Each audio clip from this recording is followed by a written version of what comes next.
just after midnight on a warm summer night in Ohio. The date is July 31st, 2022. Most of the city of Strongsville is asleep. Street lights cast long shadows across empty roads. The businesses are closed. The parking lots sit silent. The usual sounds of daytime traffic have faded into the background. For many residents, it is simply another quiet night. But before sunrise, a crash will occur that changes several families forever.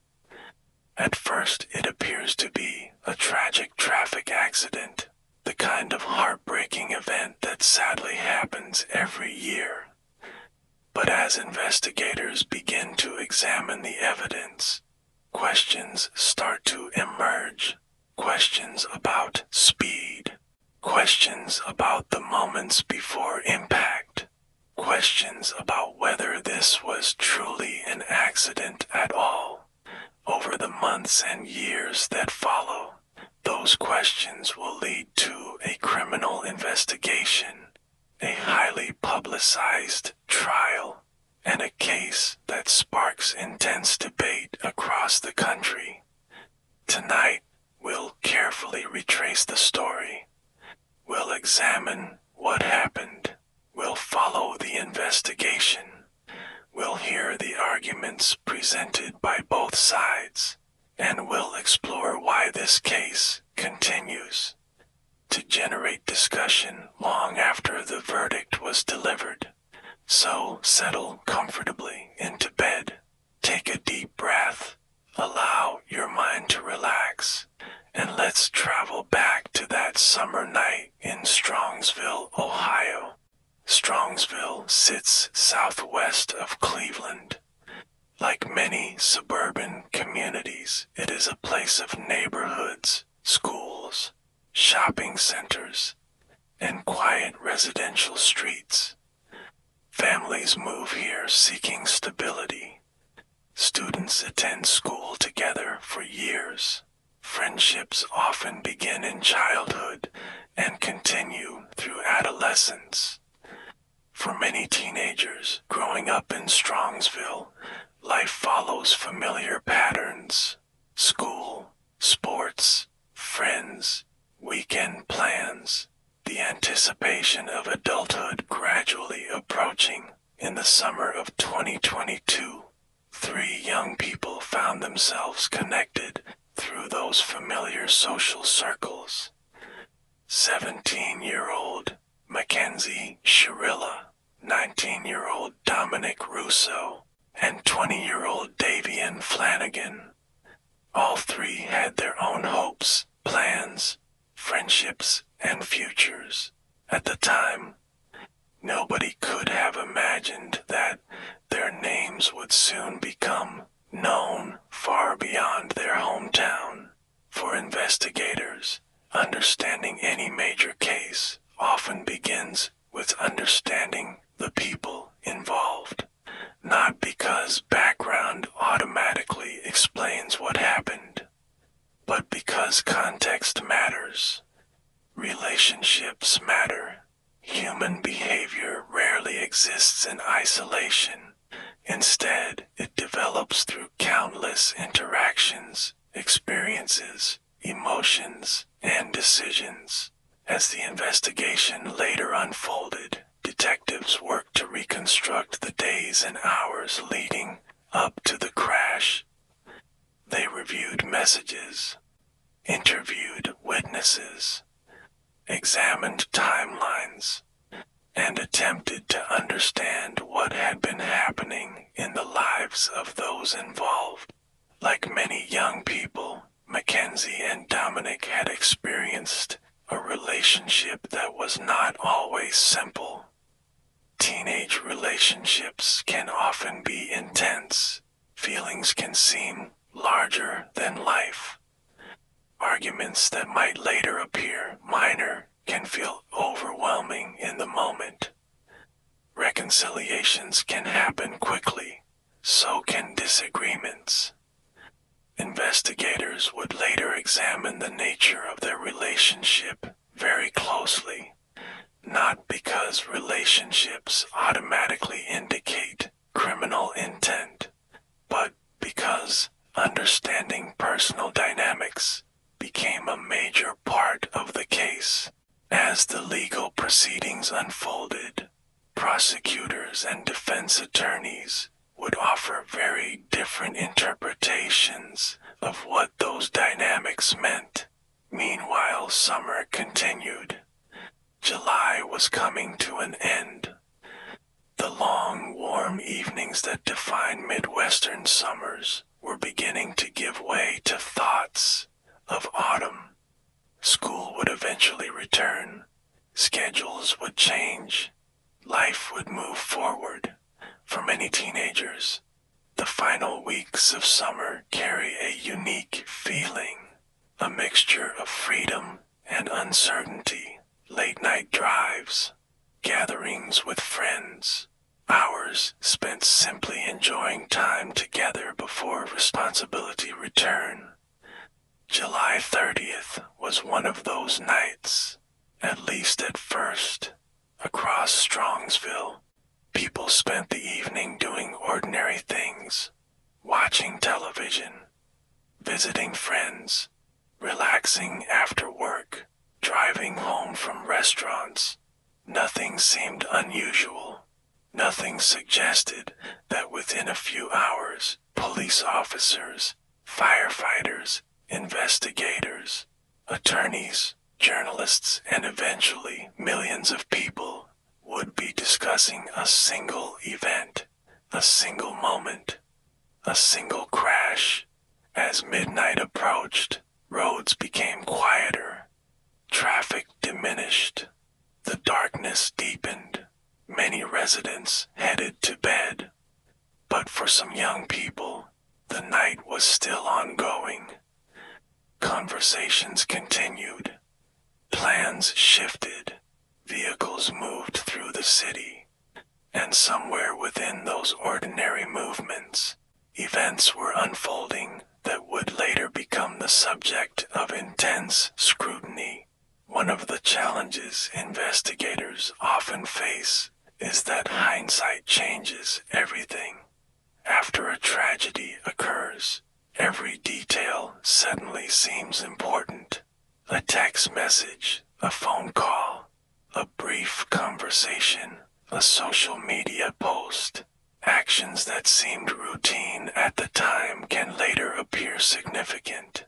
Investigators therefore try to reconstruct events carefully, not through assumptions, but through evidence, piece by piece, minute by minute.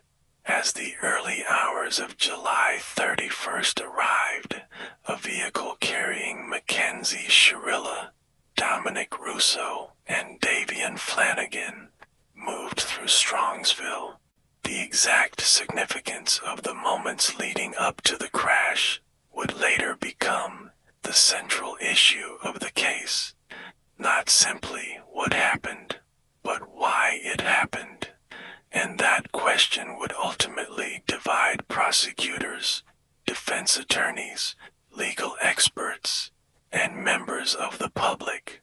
Because while everyone agreed a devastating crash had occurred, not everyone agreed on what caused it or what it meant. For now, however, the future remains unknown. The roads remain quiet. The city sleeps. And somewhere ahead, waiting in the darkness, is a moment that will change everything. A moment that investigators will later analyze second by second.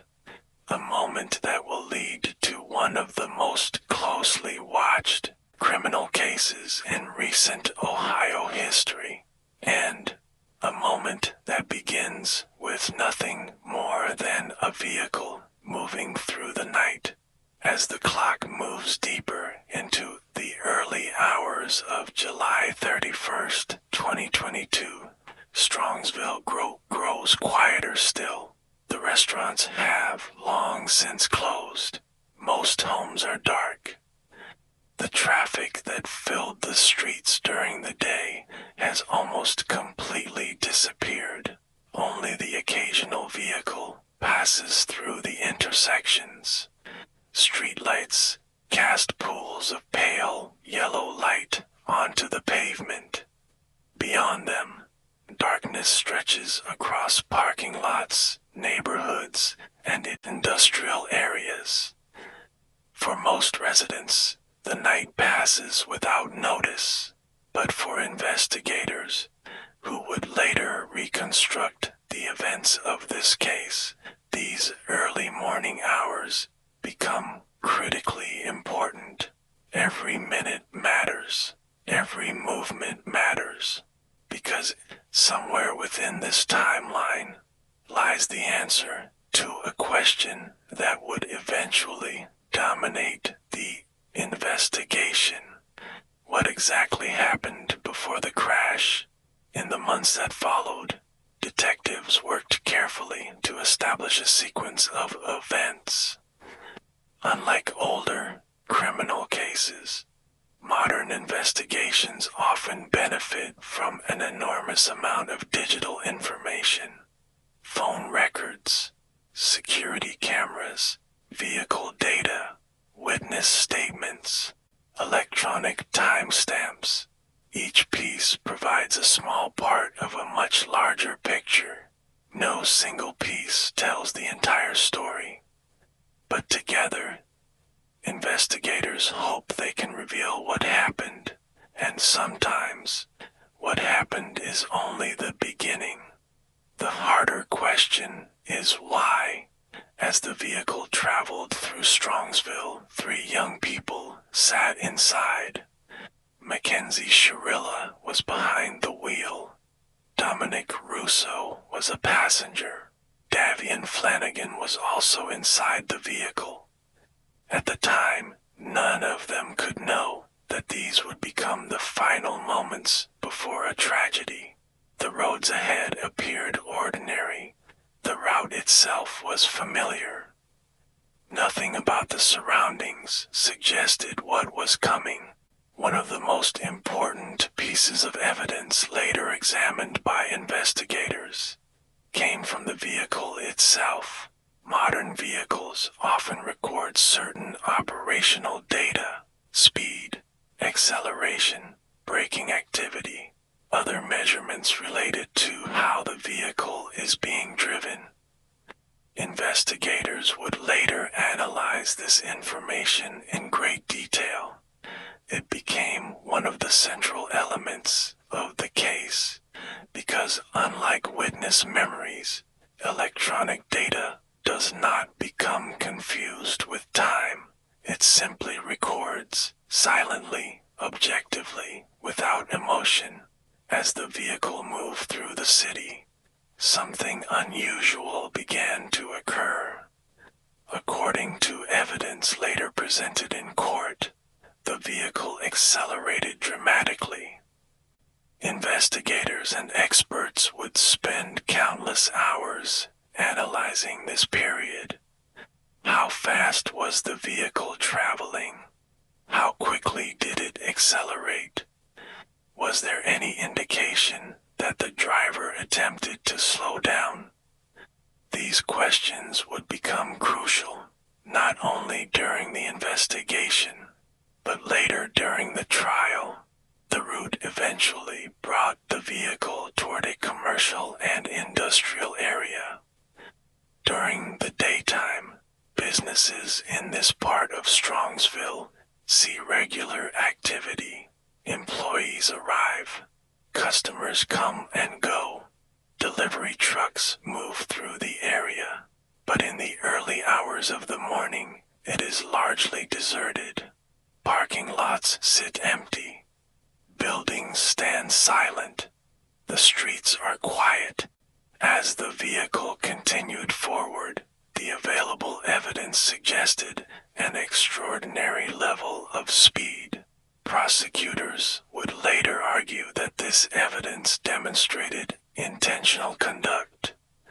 The defense would disagree, and that disagreement would become the heart of the case. But at this point in our story, none of those legal arguments have yet been made. There are no attorneys, no courtroom, no television cameras, only a vehicle moving through the darkness and a future that has not yet arrived. What makes investigations like this so challenging is that the final moments before a crash are often known only through fragments. A few seconds here, a few seconds there, data points, physical evidence, witness observations. Investigators attempt to assemble those fragments into a coherent narrative. Yet there are always limitations. There are always things that remain unknowable. Human thoughts, private emotions, intentions, those cannot be measured by machines. Instead, investigators must infer them from actions, and reasonable people may sometimes disagree about those interpretations. As the vehicle approached its final destination, events unfolded rapidly. Seconds that would later be analyzed for months passed almost instantly. The vehicle continued forward. The distance closed. The outcome became unavoidable. And then, in a single moment, everything changed. The collision occurred with tremendous force. Emergency responders would later describe the scene as devastating. For the families involved, the consequences would be immediate and life-altering. For the community, shock would quickly follow. And for investigators, the work would only be beginning. Because while the crash itself lasted only a moment, understanding it would take years. Police officers arrived, firefighters arrived, emergency medical personnel arrived. The scene was secured, evidence was preserved, questions began. At first, many assumed they were dealing with a tragic accident, a terrible loss of life, a heartbreaking event, but nothing more. Yet as investigators examined the evidence, some began to wonder whether the story might be more complicated. The physical evidence raised questions, the vehicle data raised questions, and eventually those questions would transform the entire case. For now, however, dawn is beginning to approach. The sky remains dark. The city remains largely unaware of what has happened. Families sleep peacefully in their homes. News has not yet spread. The investigation has not yet begun in earnest. And the debate that will one day divide public opinion remains far in the future. At this moment, there is only silence. The silence that follows a tragedy. The silence that settles over a scene once the emergency lights stop flashing, and the silence that often comes before investigators begin searching for answers. Answers that, in this case, would prove extraordinarily difficult to find. The hours immediately following a major crash are often filled with uncertainty. Investigators arrive at a scene knowing only the basic facts. A collision has occurred. People have been injured or killed. Evidence must be preserved. Questions must be answered.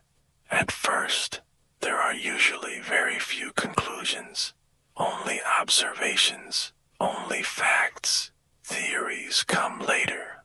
In the case of the Strongsville crash, investigators approached the scene the same way they would approach any serious collision. Methodically, carefully, patiently, because every detail matters. As dawn approached on July 31st, 2022, the area surrounding the crash site remained active. Police officers secured the scene. Photographs were taken. Measurements were recorded. Investigators began documenting everything they could observe.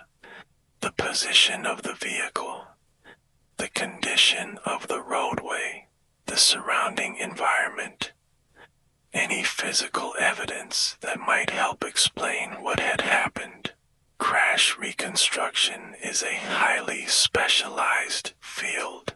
To most people, a crash scene may appear chaotic, but trained investigators see something different. They see clues, patterns, physical evidence that tells a story written in tire marks, impact damage, debris fields, and vehicle data. Their job is to read that story as accurately as possible. One of the first questions investigators ask is simple. Was there anything wrong with the vehicle? Mechanical failures can sometimes play a role in serious crashes, brake problems, steering issues, tire failures, engine malfunctions. Any of these can contribute to a loss of control. Because of that, investigators examined the vehicle carefully. If a mechanical failure had occurred, it could potentially explain the collision. But according to evidence later discussed in court, investigators did not find indications that a mechanical malfunction caused the crash. The vehicle itself appeared capable of operating normally before the impact. That finding immediately focused attention elsewhere. The next area of interest involved speed. Speed is often a critical factor in crash investigations, not only because it affects the severity of a collision, but because it can provide insight into what occurred beforehand. How fast was the vehicle traveling? How quickly did it accelerate? Did the driver attempt to brake? Did the driver attempt to steer away? These questions became increasingly important. Modern vehicles contain sophisticated electronic systems. Many record operational data during significant events. Investigators retrieved and analyzed this information. Experts later examined the vehicle's recorded data in extraordinary detail. Second by second, moment by moment. The goal was to reconstruct the final portion of the drive as accurately as possible, and what they found would eventually become one of the central pieces of evidence in the case. As investigators continued their work, witness interviews also began. Whenever possible, detectives speak with anyone who may have information, friends, family members, acquaintances, people who interacted with those involved before an incident occurred. Sometimes these interviews reveal crucial information. Other times, they simply provide context. Either way, they help investigators understand the broader picture. Because major events rarely happen in complete isolation, there is often a story leading up to them, a series of circumstances, relationships, conversations, decisions, all of which may prove relevant. As days passed, investigators gathered more information. Phone records were reviewed. Digital communications were examined. Timelines were constructed. Every effort was made to understand the hours preceding the crash. not 'cause any single piece of evidence would necessarily provide all the answers, but because investigations often resemble puzzles. Each piece contributes to the larger image, and sometimes even just a small detail can change the interpretation of everything else. Meanwhile, the families involved faced unimaginable grief. 2 young men had lost their lives, a teenage driver had survived, and an entire community was struggling to process what had happened. At this stage, public discussion largely centered around tragedy. Many people viewed the crash as a heartbreaking accident, the kind of event nobody ever expects, the kind of event that leaves lasting scars on everyone involved. But inside investigative offices, another possibility was beginning to emerge, a possibility that would eventually transform the case. As experts reviewed the evidence, they began asking increasingly difficult questions. Questions that extended beyond speed alone. Questions about behavior. Questions about intent.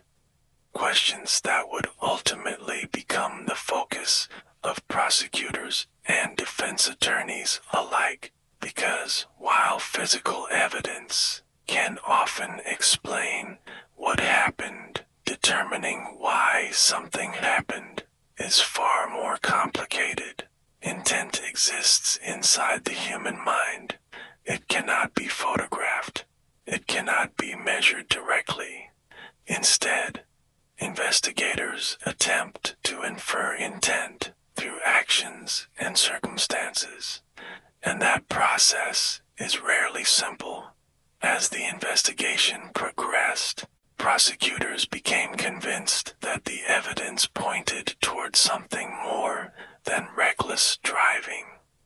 They believed the available evidence suggested deliberate conduct. The defense would strongly disagree. They would argue that the crash, while tragic, did not reflect an intention to kill. Those competing interpretations would eventually collide inside a courtroom. But before that could happen, investigators needed to complete their work, and there was still much to examine. Weeks turned into months. Reports were finalized. Experts completed their analyses. Detectives reviewed thousands of pieces of information. Gradually, the picture became clearer, at least from the perspective of law enforcement. The evidence, they believed, supported criminal charges far more serious than those typically associated with a traffic accident, and that decision would soon send shockwaves through the community. Because the case was about to move from an investigation to a prosecution, from questions to accusations, and from private grief to public scrutiny. For now, however, the investigation continues. Files accumulate, evidence is reviewed, experts compare findings, and somewhere within countless pages of reports lies a question that remains at the heart of the case. Was this a tragic accident, or something else entirely? The answer would ultimately be decided in court. But the road to that courtroom was only beginning. As summer gave way to autumn, the investigation into the Strongsville crash continued behind closed doors. For the public, information remained limited. News reports appeared from time to time. Speculation circulated online. Friends, family members, and community members searched for answers. But investigators remained focused on the evidence. Their task was not to determine what people believed had happened. Their task was to determine what they could prove. And as the months passed, prosecutors became increasingly convinced that this case would not be handled as a traffic accident. Instead, they believed the evidence supported something far more serious. When most people think of murder cases, they imagine a very different kind of crime.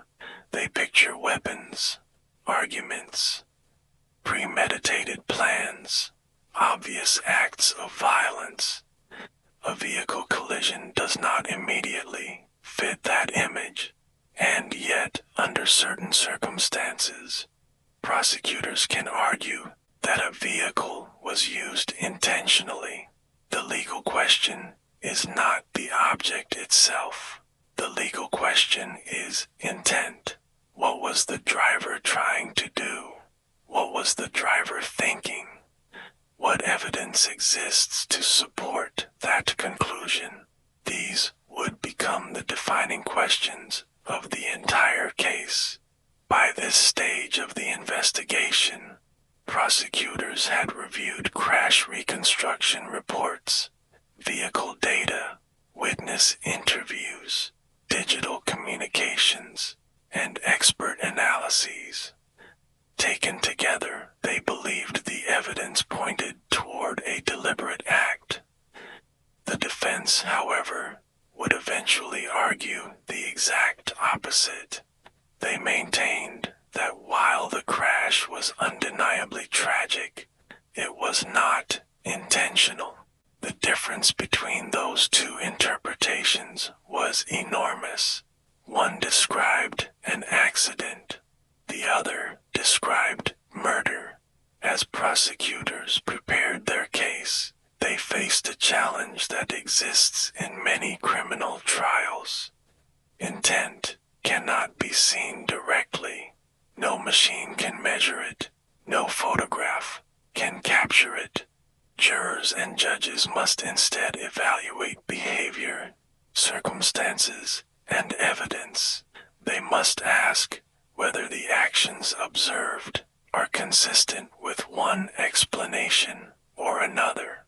And in this case, every piece of evidence would be scrutinized through that lens.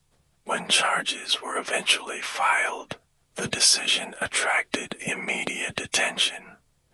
The case quickly expanded beyond Strongsville. Local news outlets covered the story. Regional media picked it up. Soon national audiences were discussing it as well. Many people were surprised. Others were shocked. Some questioned whether the charges were appropriate. Others believed they were entirely justified. Almost immediately, public opinion began to divide. Part of the reason the case generated such intense interest was the age of those involved. Many people looked at the circumstances and saw teenagers and young adults whose lives had been permanently altered. The deaths of Dominic Russo and Davion Flanagan had devastated their families and friends. At the same time, Mackenzie Shirilla was still a teenager herself. The tragedy touched multiple families simultaneously, and because of that, emotions ran high, very high. As legal proceedings moved forward, both sides began preparing for what promised to be a closely watched case. Prosecutors organized evidence. Experts prepared reports. Witnesses were identified. Attorneys developed legal strategies. Months of work lay ahead because cases involving complex questions of intent often require extensive preparation. Every detail matters. Every expert opinion matters. Every timeline matters. discussions continued. Some people focused primarily on the crash data. Others focused on the human side of the story. Many debated whether anyone could truly know what happened inside the driver's mind during those final moments. The question seemed simple, but answering it proved extraordinarily difficult. One reality of modern criminal cases is that public discussion often begins long before trial. People form opinions, news articles circulate, social media discussions expand, videos and commentaries appear. Yet inside the courtroom, the standard remains different. The question is not what people believe. The question is what can be established through admissible evidence, and eventually, all of those arguments would need to be tested before a judge. As the court process continued, legal teams on both sides prepared for a battle that would center on interpretation. The physical facts of the crash were largely known. The collision had occurred. 2 young men had died. The driver had survived. Those facts were not in dispute. What remained disputed was meaning. What did the evidence mean? What conclusions should be drawn from it? And what level of responsibility did it establish? Throughout legal history, some of the most difficult cases have involved exactly these kinds of questions. Not whether an event occurred, but why it occurred. Not what happened, but what someone intended to happen. Because intention often exists in a gray area where certainty becomes difficult, and yet courts must still reach decisions. They must evaluate evidence. They must weigh competing arguments, and eventually they must deliver a judgment. As the date of trial approached, anticipation grew. Families prepared themselves for painful testimony. Attorneys refined their arguments. Experts reviewed their findings once more. The public watched closely, and the case continued to attract attention far beyond Ohio.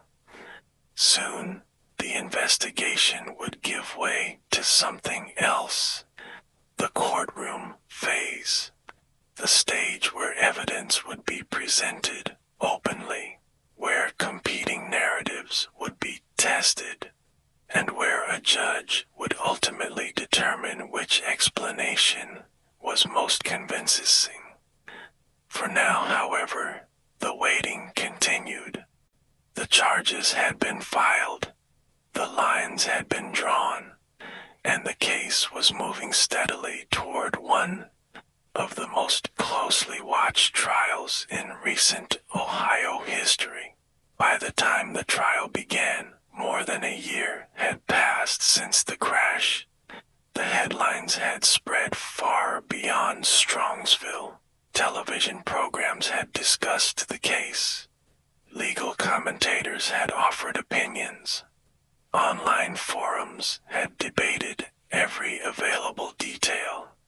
Yet inside the courtroom, all of that noise faded into the background. The judge's task was not to determine what the public believed. The judge's task was to examine the evidence carefully, methodically, and ultimately decide what conclusions could be supported by that evidence. For the families seated inside the courtroom, however, the experience was deeply personal. This was not merely a legal proceeding. It was a painful revisiting of one of the worst days of their lives. Every witness, every photograph, every piece of testimony, every expert opinion, all of it brought them back to that summer morning. Unlike many highly publicized criminal cases, this would not be decided by a jury. Instead, it would be a bench trial.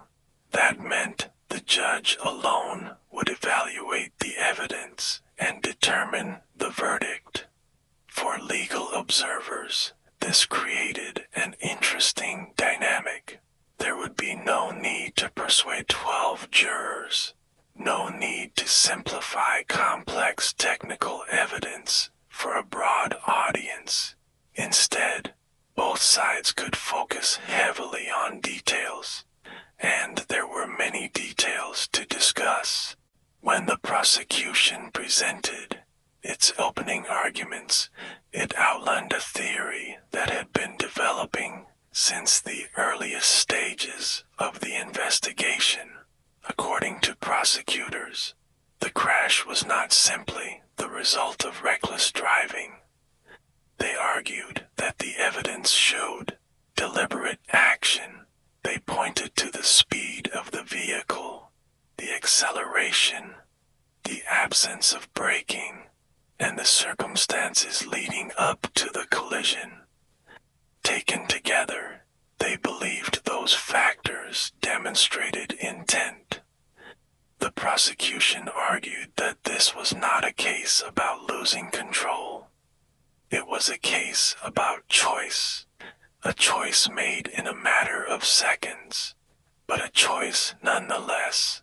The defense viewed the case very differently. Defense attorneys acknowledged the tragedy. No one disputed that 2 young men had died. No one disputed that the crash had occurred. But the defense challenged the prosecution's interpretation of the evidence. They argued that proving intent required more than simply pointing to speed or the severity of the collision.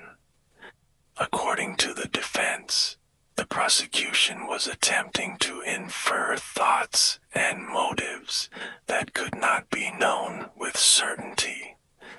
And that distinction was crucial, because under the law, assumptions are not enough. Evidence must support conclusions. As the trial continued, experts became central figures. Crash reconstruction specialists testified about the vehicle's movements.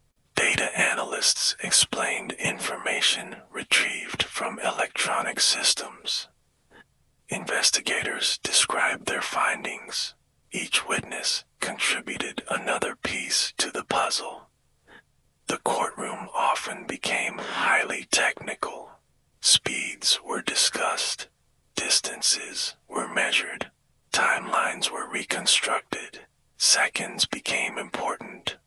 Sometimes, fractions of a second became important, because when a case depends heavily on actions occurring within moments, every detail matters.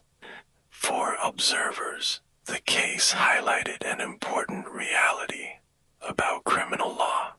Facts and interpretations are not always the same thing.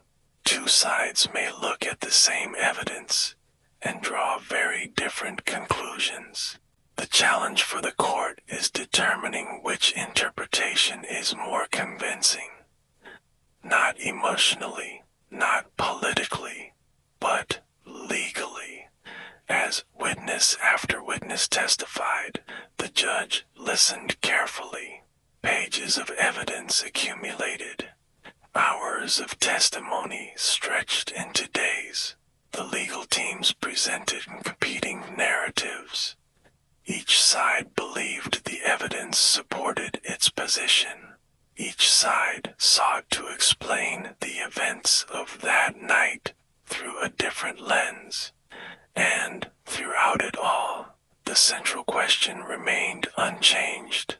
Was this an intentional act, or was it something else? Outside the courtroom, public interest continued to grow. News organizations provided updates. Legal analysts discussed the testimony. People followed developments closely. Some felt the evidence clearly supported the prosecution. Others believed the defense raised important doubts. The case had become one of those rare legal proceedings where public opinion remained sharply divided. And as the trial moved toward its conclusion, that division only seemed to deepen. Eventually, the testimony began to wind down. Experts finished presenting their analyses. Witnesses completed their appearances. The attorneys prepared for closing arguments. The moment was approaching when both sides would summarize everything they believed the evidence had shown. Months of preparation, years of investigation, countless hours of testimony, all leading to a final opportunity to persuade the court. For the families, the waiting became increasingly difficult, because regardless of the verdict, nothing could undo what had happened. Nothing could restore the lives that had been lost. The courtroom could answer legal questions, but it could not erase grief, and it could not return the past. As another day came to an end, the trial stood on the edge of its final stage. The evidence had been presented, the arguments had been made, and soon the court would hear closing statements before moving toward a decision. A decision that would change lives once again. A decision that would generate headlines across the country. And a decision that many people would continue debating long after the trial was over. For now, however, the courtroom grew quiet. The testimony was complete. The evidence rested. After days of testimony, expert analysis, and legal debate, the trial entered its final phase. The witnesses had spoken. The reports had been presented. The crash reconstruction experts had explained their findings. Investigators had described their work. Now it was time for each side to bring everything together, to tell the court what they believed the evidence truly meant. Because by this point, the basic facts of the case were no longer in dispute. Everyone agreed a devastating crash had occurred. Everyone agreed that 2 young men had lost their lives. Everyone agreed that Mackenzie Shirilla had been driving the vehicle. The question was no longer what happened. The question was why, and the answer to that question would determine the outcome of the case. As the courtroom settled into silence, the prosecution began its closing argument. This was the moment prosecutors had spent months preparing for, a chance to summarize the evidence, to connect the individual pieces into a single narrative, to explain why they believed the crash was not an accident. The prosecution returned repeatedly to several key points. The speed of the vehicle, the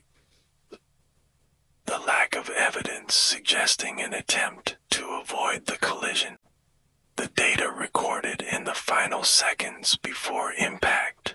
Taken together, prosecutors argued these facts painted a clear picture. In their view, the evidence showed intent, not recklessness, not negligence. Intent. The prosecution argued that actions often reveal more than words. People may say many things, they may explain events differently after the fact, but physical evidence remains. And according to prosecutors, the physical evidence in this case told a consistent story, a story they believed pointed toward a deliberate act. The prosecution asked the court to focus on what the vehicle did. how it moved, how it accelerated, and what the available data appeared to show. Their argument was straightforward. The evidence, they claimed, supported a finding of murder. When the defense rose to present its closing argument, the tone shifted. The defense focused on uncertainty. Not uncertainty about the crash itself, but uncertainty about intent. Defense attorneys argued that proving intent requires a very high standard. A person can engage in dangerous behavior without intending a specific outcome. A terrible decision does not automatically prove a deliberate desire to kill. And according to the defense, the prosecution had failed to bridge that gap. The defense urged the court to consider alternative explanations. Could emotions have played a role? Could panic have influenced events? Could reckless behavior explain the evidence without requiring an intentional act? The defense argued that the prosecution's theory depended heavily on interpretation, and they reminded the court that criminal convictions require proof beyond a reasonable doubt, not assumptions, not possibilities. Proof. As both sides completed their arguments, the courtroom grew quiet once again. The evidence phase was over. The arguments were complete. There was nothing left to present. The case now rested entirely in the hands of the judge. For the families seated inside the courtroom, the waiting was agonizing.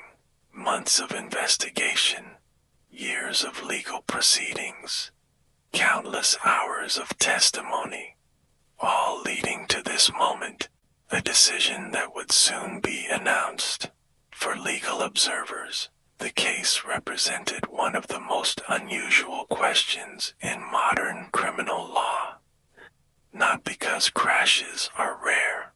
Unfortunately, crashes occur every day. What made this case unusual was the question of intent.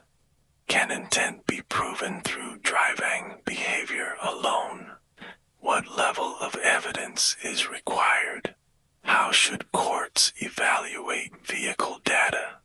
These questions extended beyond the facts of this particular case.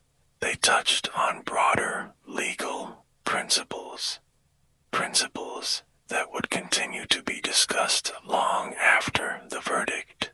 Days passed. The judge reviewed evidence, examined testimony, considered the competing arguments, every exhibit, every expert report, every statement. The responsibility was enormous, because regardless of the outcome, the decision would affect multiple families forever.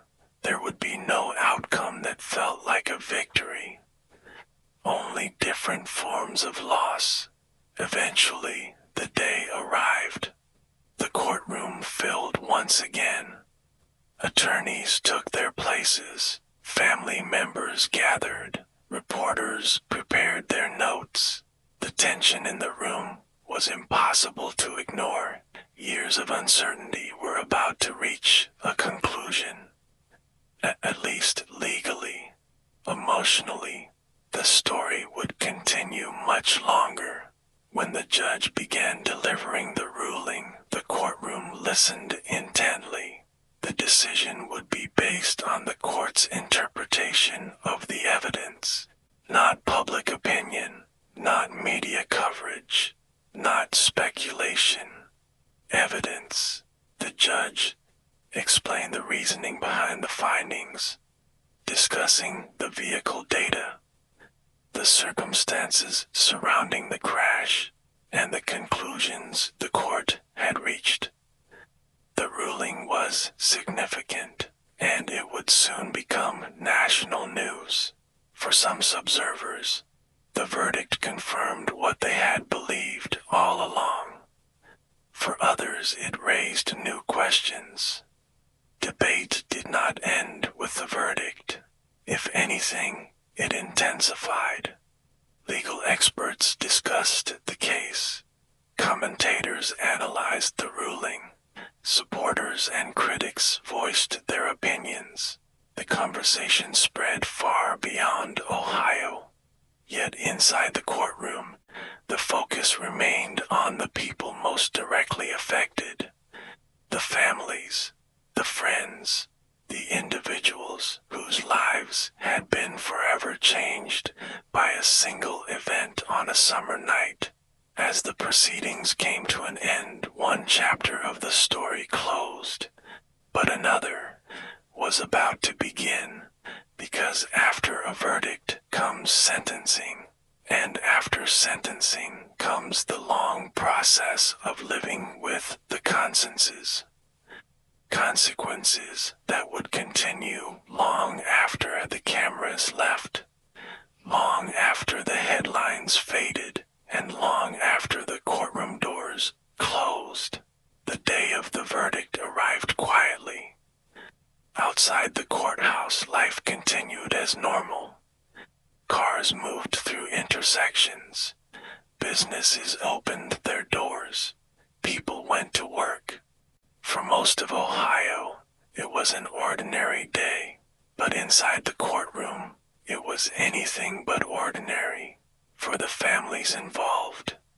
It marked the end of one journey and the beginning of another. The investigation was over. The testimony was complete.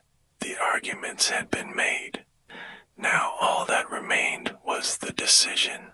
As people entered the courtroom that morning, there was a noticeable tension in the air, the kind of tension that often accompanies life-changing moments. No one could know exactly what the judge was about to say. Both sides had spent months preparing their cases. Both sides believed the evidence supported their position, yet only one interpretation would ultimately prevail. The courtroom settled into silence. The attorneys sat at their tables. Family members took their seats. Reporters prepared their notebooks, and then the judge began to speak. Unlike television dramas, real verdicts are often delivered in a calm and measured manner. There is no dramatic music, no sudden revelations, no shocking interruptions. Instead, judges typically explain their reasoning carefully. They discuss the evidence, they explain the legal standards, and they describe how they reached their conclusions. That process can take time, sometimes a great deal of time. And on this day, every word mattered. The judge reviewed the evidence that had been presented during the trial, the crash data, the expert testimony, the witness statements, the circumstances surrounding the collision. Piece by piece, the court explained its reasoning. Observers listened carefully. Some took notes. Others simply sat quietly.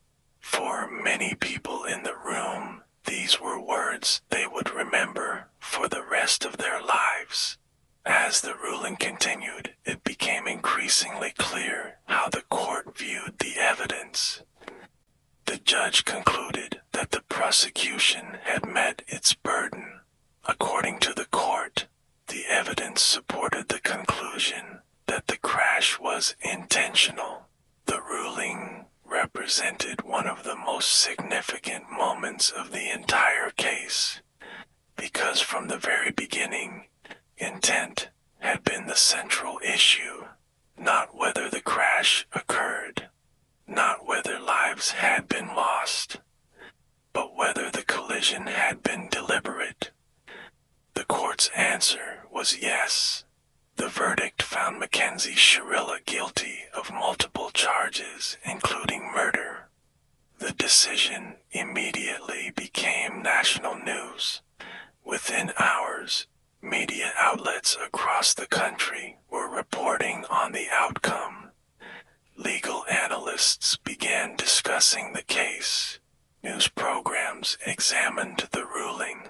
Social media platforms filled with reactions. Some people believed justice had been served. Others questioned the court's conclusions. The debate that had surrounded the case for months showed no signs of ending. Inside the courtroom, however, the focus remained personal rather than political. For the families of Dominic Russo and Davian Flanagan, the verdict represented another chapter in a long and painful process. No legal decision could reverse what had happened. No verdict could bring their loved ones back. The court could only address questions of responsibility. The grief itself remained, and would remain long after the legal proceedings ended. Meanwhile, supporters of Mackenzie Shirilla viewed the verdict differently. Some believed the evidence had been interpreted incorrectly. Others felt the court had reached conclusions that extended beyond what could be proven. As with many high-profile cases, reactions depended heavily on how people viewed the evidence. The same facts often led different observers to different conclusions, and nowhere was that more apparent than in the public response to the verdict. Legal experts also weighed in. Some noted the unusual nature of the case. Vehicle collisions are commonly associated with reckless driving charges. Murder convictions arising from crashes are far less common. That fact alone made the case noteworthy. It raised important legal questions about intent, evidence, and the role of crash reconstruction data in criminal prosecutions. For law students and legal professionals, the case quickly became a subject of discussion, not because it was simple, but because it was complex. As news coverage expanded, people across the country encountered the story for the first time. Some focused on the speed involved in the crash. Others focused on the ages of those involved. Many found themselves wrestling with the same question that had dominated the trial. How can intent be determined? What evidence is enough? And where should the line be drawn between recklessness and deliberate action? These questions had already occupied investigators, attorneys, and judges for years. Now they were being debated by the public as well. Yet, despite all the attention, one reality remained unchanged. 3 young lives had been forever altered on a summer night. 2 young men had lost their lives. A teenage driver faced the consequences of the court's ruling. Families on all sides continued to live with the aftermath, and while legal proceedings often focus on evidence and statutes, the human impact extends far beyond court documents. As the verdict phase came to a close, attention shifted towards sentencing. The legal question of guilt had been answered. The next question concerned punishment. What sentence would be imposed? How would the court balance accountability, age, circumstances, and the seriousness of the offenses? Those questions would soon bring everyone back into the courtroom once again, because although the verdict had been delivered, the story was not yet over.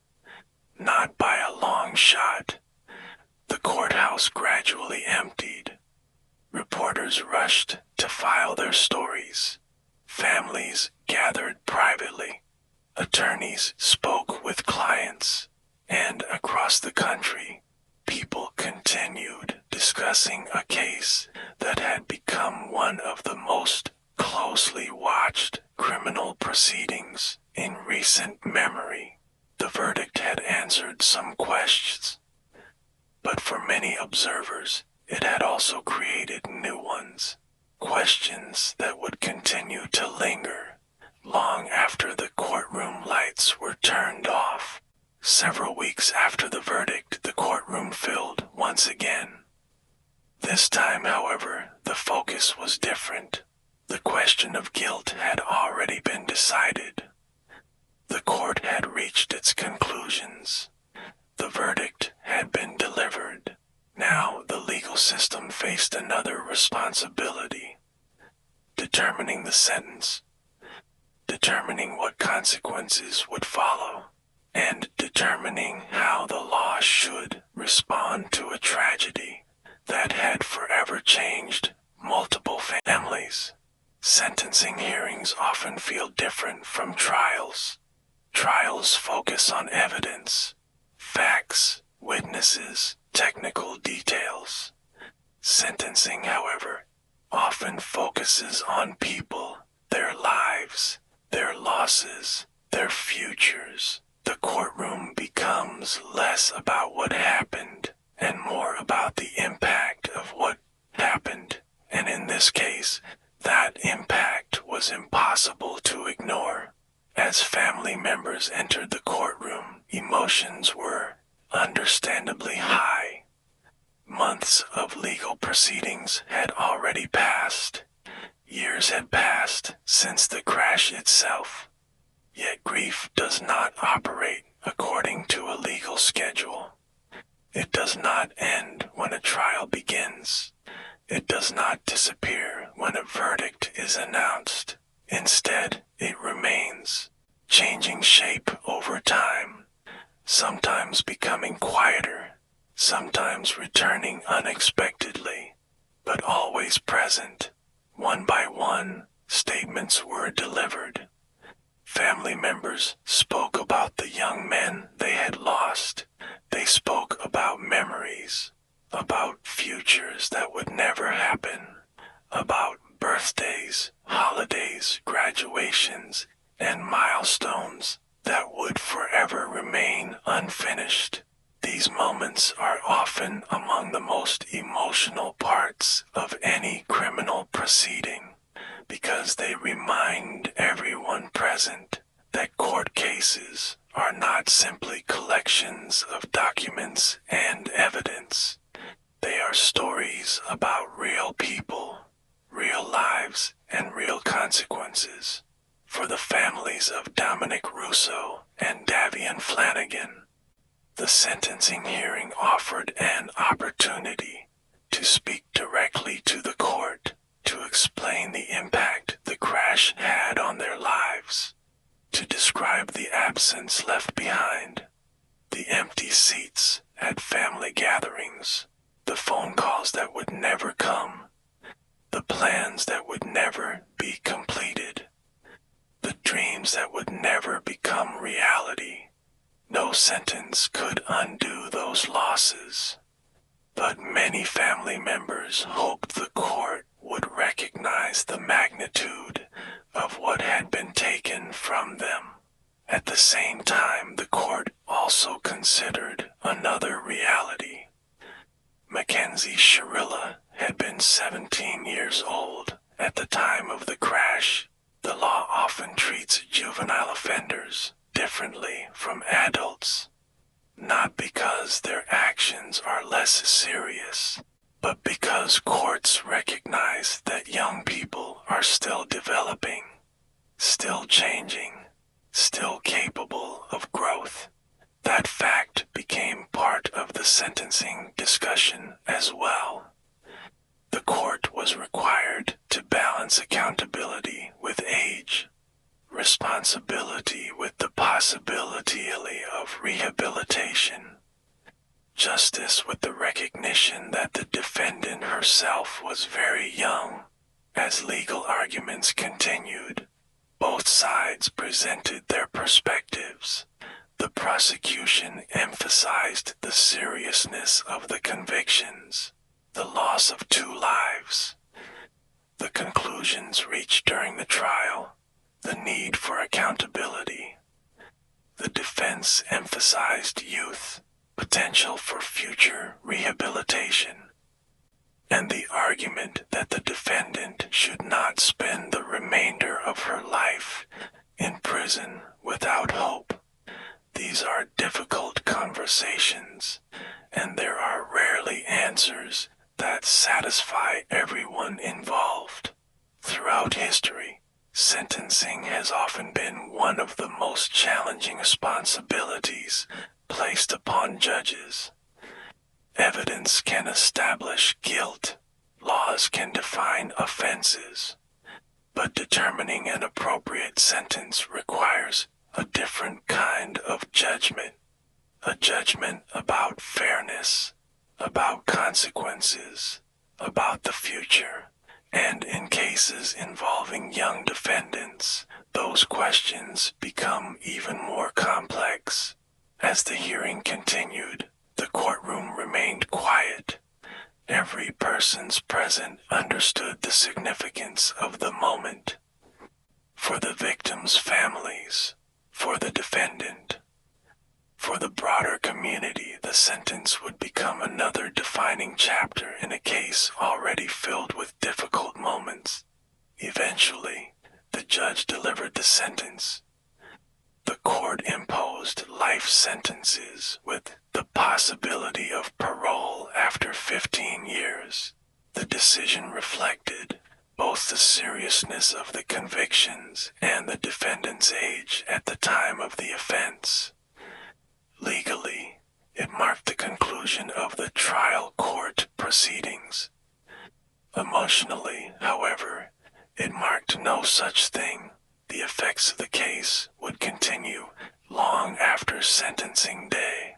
As news of the sentence spread, reactions once again varied.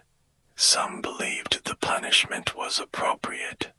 Others believed it was too severe. Still others believed it was not severe enough. This is often the reality of highly publicized cases. People bring different perspectives, different values, different understandings of justice, and because of that, complete agreement is rare. For legal observers, the sentencing represented another significant moment in a highly unusual case, a case that had begun as a crash investigation, a case that evolved into a murder prosecution, a case that challenged assumptions about intent, evidence, and accountability, and a case that would continue generating discussion for years to come. As the hearing concluded, people slowly left the courtroom. Some carried a sense of closure. Others carried frustration. Many carried grief. Outside, life continued as it always does. Cars moved through the streets. Businesses opened and closed. The world kept turning. Yet for those closest to the case, life would never be exactly the same. The events of July 31st, 2022 had changed too much. The legal proceedings were nearing their end. But another chapter still remained. Because even after verdicts and sentences, questions sometimes persist. Appeals may be filed, debates may continue, and public interest may endure. In this case, all three would happen. The story of the Strongsville crash was not quite finished. Not yet. When most people think of a criminal case, they imagine a verdict as the ending. The judge announces a decision. A sentence is imposed. The courtroom empties, and the story concludes. But in reality, many cases continue long after sentencing. Appeals are filed. Legal arguments evolve. Public discussions continue. And sometimes a case takes on a life of its own. The Mackenzie Shirilla case would become one of those cases. In the weeks following sentencing, news coverage remained intense. Ohio newspapers continued publishing updates. National media outlets revisited the story. Legal experts appeared on television, discussing the unusual nature of the conviction. The public remained fascinated, not simply because of the tragedy itself, but because the case raised difficult questions. Questions about intent, questions about youth, questions about how modern courts interpret evidence. For many observers, the most unusual aspect of the case remained the legal theory itself. Most fatal traffic crashes result in charges connected to reckless driving, impaired driving, or vehicular homicide. Murder convictions based on a vehicle collision are far less common. Because of that, legal professionals across the country examined the case closely. Law professors discussed it. Criminal attorneys analyzed it. Former prosecutors weighed in. Many agreed the case was extraordinary, even among experienced legal observers. Meanwhile, the appeals process began. Appeals are often misunderstood by the public. They are not new trials. They do not typically involve new witnesses. Instead, appellate courts review legal issues. They examine whether proper procedures were followed, whether evidence was admitted correctly, whether legal standards were applied appropriately. In other words, appeals focus less on what happened and more on how the law was applied. As appellate attorneys prepared their arguments, supporters on both sides continued debating the case. Some believed the conviction was entirely justified. They pointed to the evidence presented at trial, the speed, the acceleration, the findings of the court. To them, the verdict reflected accountability. Others viewed the case differently.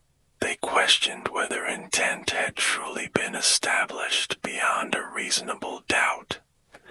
They worried about the precedent the case might create. They argued that tragic behavior and intentional murder are not necessarily the same thing. These competing viewpoints fueled ongoing discussion, and that discussion rarely remained confined to legal circles. The rise of social media amplified everything. Videos analyzing the case accumulated millions of views. Podcasts devoted entire episodes to it. Online forums filled with lengthy debates. People who had never visited Ohio became familiar with the names involved. The stories expanded far beyond the community where it began. And as often happens with high-profile cases, public opinion became increasingly polarized. Yet amid all the debate, it is important to remember something simple. At the center of every discussion were real people. Families, friends, parents, siblings, individuals who had experienced profound loss. For them, the case was not an abstract legal argument. It was personal, painfully personal, and while commentators debated theories online, those closest to the tragedy continued living with its consequences every day. As the years passed, the case remained in public conversation. Part of that was due to its unusual legal circumstances. Part of it was due to the ages of those involved. And part of it was because people naturally gravitate toward mysteries involving human behavior. People want explanations. They want certainty. They want clear answers. Yet some cases resist simple conclusions. This was one of them. Eventually, broader media projects began examining the story. Documentaries, news specials, long-form interviews. Each attempted to explain how a crash evolved into a murder conviction, how investigators reached their conclusions, how attorneys argued their positions, and why the case became so widely discussed. For many viewers, these programs introduced the story for the first time. For others, they provided new perspectives. Either way, they ensured the case would remain part of the national conversation. One of the most interesting aspects of public reaction was how differently people interpreted the same facts. Some viewers focused on the vehicle data. Others focused on the defendant's age. Some emphasized the findings of the court. Others emphasized the possibility of alternative interpretations. The result was a case that rarely produced consensus. Instead, it produced questions, and questions tend to keep stories alive. Years from now, legal scholars may still discuss the case. Students may study it in criminal law classes. Attorneys may cite it during arguments involving intent and vehicle-related crimes. Not because it was the largest case in American history, but because it addressed a difficult legal problem. How do we determine intent, and how much evidence is enough? Those questions have challenged courts for centuries. They continue to challenge courts today, and they will likely continue challenging courts long into the future. As the public debate continued, another reality slowly emerged.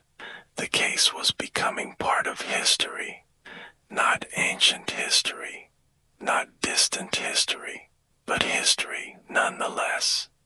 A story preserved in court records, news articles, interviews, and documentaries. A story that future generations may examine while trying to understand the legal and human questions it raised. Yet for those closest to the tragedy, the story was never really about legal theory. It was about people. 3 young lives, a single night, and consequences that extended far beyond a courtroom. No appeal, no documentary, no public debate could change that. As our story approaches its conclusion, one final chapter remains. A chapter not about verdicts or appeals, not about legal arguments or media coverage, but about reflection, about what this case reveals regarding responsibility, youth, loss, and the search for understanding.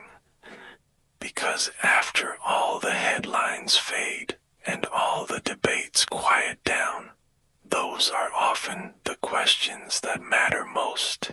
As our story draws to a close, it's worth returning to where it all began. Not in a courtroom, not in a police station, not in front of television cameras, but on a quiet road in the early hours of a summer morning. A road that, at the time, seemed completely ordinary. A road that countless people had traveled before. A road that offered no hint that it would soon become the focus of a case discussed across the country. When we look back on major criminal cases, it's easy to focus entirely on the legal outcome, the verdict, the sentence, the appeals, the headlines. But behind every case are human lives. Lives that existed long before investigators arrived, long before court proceedings began, long before anyone knew their names. And perhaps that is the most important thing to remember. Before becoming subjects of news reports, Dominic Russo and Davian Flanagan were simply young men living their lives. They had families, friends, plans for the future, goals they hoped to achieve, places they wanted to go, experiences they hoped to have. Like countless young people, they stood at the beginning of adulthood. The future stretched out before them, wide open, uncertain, full of possibilities. And before becoming the subject of a nationally discussed criminal case, Mackenzie Shirilla was also a teenager, navigating the uncertainties of youth, school, relationships, friendships, the complicated emotions that often accompany adolescence, the ordinary experiences that most people remember from that stage of life. None of those realities disappeared because of what happened. They remained part of the story too. One reason this case attracted so much attention is because it challenged people's assumptions. Most people feel comfortable when events fit familiar categories: accident, crime, intentional, unintentional. We prefer clear explanations, clear answers. Yet some cases resist simplicity. They exist in spaces where evidence, interpretation, and human behavior intersect in complicated ways. This was one of those cases. Throughout the investigation and trial, experts examined data, attorneys debated legal standards, judges reviewed evidence, and ultimately, the legal system reached a conclusion. But beyond the legal questions lies another reality. The reality of consequences. Consequences that extend beyond courtrooms. Consequences that continue long after legal proceedings have ended. For families who lose loved ones, life often becomes divided into two chapters: before and after. Before the phone call, before the knock on the door, before the moment everything changed, and after. The chapter that follows, the chapter where grief becomes part of everyday life. The chapter where memories become increasingly precious. The chapter where people learn, slowly and imperfectly, how to move forward. The public often sees only fragments of these stories: a headline, a news segment, a documentary, a court ruling. But the people directly affected experience something much deeper, something much more personal. The legal system may eventually reach a conclusion, but grief does not operate according to legal timelines. It remains, quietly, persistently. Long after public attention has moved elsewhere, as years pass, the details of famous cases often begin to fade. New stories emerge, new headlines appear, public attention shifts. Yet for those closest to the events, the memories remain vivid. The people involved remain loved. The loss remains real, and the impact continues. Perhaps that is why true crime stories resonate so deeply, not because they involve mystery, not because they involve courts, not because they involve headlines, but because they remind us how fragile life can be, how quickly circumstances can change, how a single moment can alter countless futures, and how difficult it can be to fully understand the choices people make. As the night deepens around us, imagine once more those quiet streets of Strongsville, the empty roads, the street lights, the stillness of the early morning hours. Everything appearing normal, everything appearing calm. No one knowing what the coming hours would bring. No one knowing how many lives would be changed forever. The road is quiet now. The courtroom is empty. The reporters have gone home. The legal arguments have ended. Only the story remains, a story of tragedy, a story of loss, a story that continues to provoke discussion and reflection, and a story that reminds us that behind every case are real people whose lives can never be reduced to headlines alone. As we reach the end of tonight's journey, allow the details of the case to slowly drift away. The courtrooms, the investigations, the debates, let them fade into the distance, like headlights disappearing down a quiet road at night, growing smaller, softer, more distant with every passing moment. And as the town settles into silence once again, as the summer air cools, as the streets grow empty, and as the night becomes still, may you find rest, may you find peace, and may sleep